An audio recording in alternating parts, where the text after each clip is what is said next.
क्या आप जानते हैं ब्रिटिश पुरातत्वविद अलेक्जेंडर कनिंघम की रिपोर्ट संभल क्षेत्र और संभल की जामा मस्जिद के इतिहास के बारे में क्या कहती है? आइए इस पर एक दृष्टि डालें। 1874 से 1876 में अलेक्जेंडर कनिंघम ने मध्य दोआब और गोरखपुर का सर्वेक्षण कर अपनी रिपोर्ट प्रस्तुत करी थी, जिसके अनुसार प्राचीन काल का संभल नगर महिष्मती नदी के तट पर स्थित था, जिसे सतयुग में संभलेश्वर, त्रेता युग में महदगिरी एवं द्वापर युग में पिंगला कहा जाता था। अलेक्जेंडर कनिंघम ने संभल की जामा मस्जिद को संभल की प्रमुख संरचनाओं में रेखांकित किया है।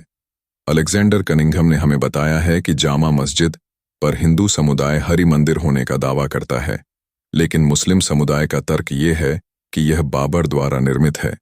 क्योंकि जामा मस्जिद में जो शिलालेख है उसमें बाबर का नाम अंकित है। हालांकि हिंदू यह तर्क देते हैं कि बाबर का शिलालेख बाद का है, उससे पूर्व में यह हिंदू मंदिर था, और अगर हम बाबर के शिलालेख को हटा दें तो हमें हिंदू शिलालेख भी मिलेंगे जिनका संबंध मंदिर से है। अलेक्जेंडर कनिंघम ने अपनी रिपोर्ट में उल्लेख किया है कि जामा मस्जिद के विषय में उन्हें अनेकों मुसलमानों ने एक आश्चर्यजनक तथ्य से अवगत कराया कि जिस बाबर के शिलालेख के आधार पर मुसलमान ये दावा करते हैं कि जामा मस्जिद का निर्माण बाबर ने करवाया था, वो शिलालेख बाबर का है ही नहीं, क्योंकि बाबर का नाम ज़हीर उद्दीन मोहम्मद बाबर था, जबकि शिलालेख में अंकित है शाहजमा मोहम्मद बाबर।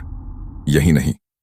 उन मुसलमानों का यहां तक कहना था कि जामा मस्जिद पर उन्हें जो कब्जा मिला है वो 1857 की क्रांति के दौरान एवं 1857 के क्रांति के पश्चात एक कोर्ट केस के द्वारा मिला है, जिसमें डिस्ट्रिक्ट कोर्ट ने मुसलमानों के पक्ष में निर्णय सुनाया था, क्योंकि मुस्लिम पक्ष ने बाबर का तथाकथित शिलालेख कोर्ट के सम्मुख पेश किया था और मुसलमानों ने भारी मात्रा में झूठी गवाही दी थी, जिसके कारण हिंदू पक्ष का केस कमजोर पड़ गया था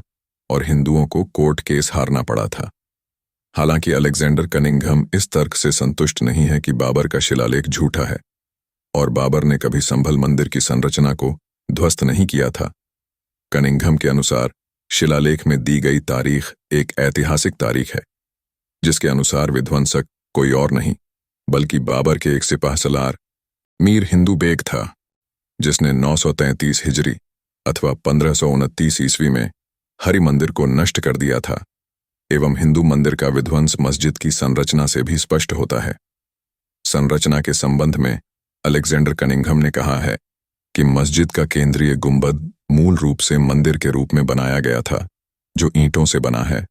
और कनिंघम ने पृथ्वीराज को उन राजाओं में से एक के रूप में उल्लेख किया जिन्होंने संभल के हरि मंदिर के निर्माण में योगदान दिया था।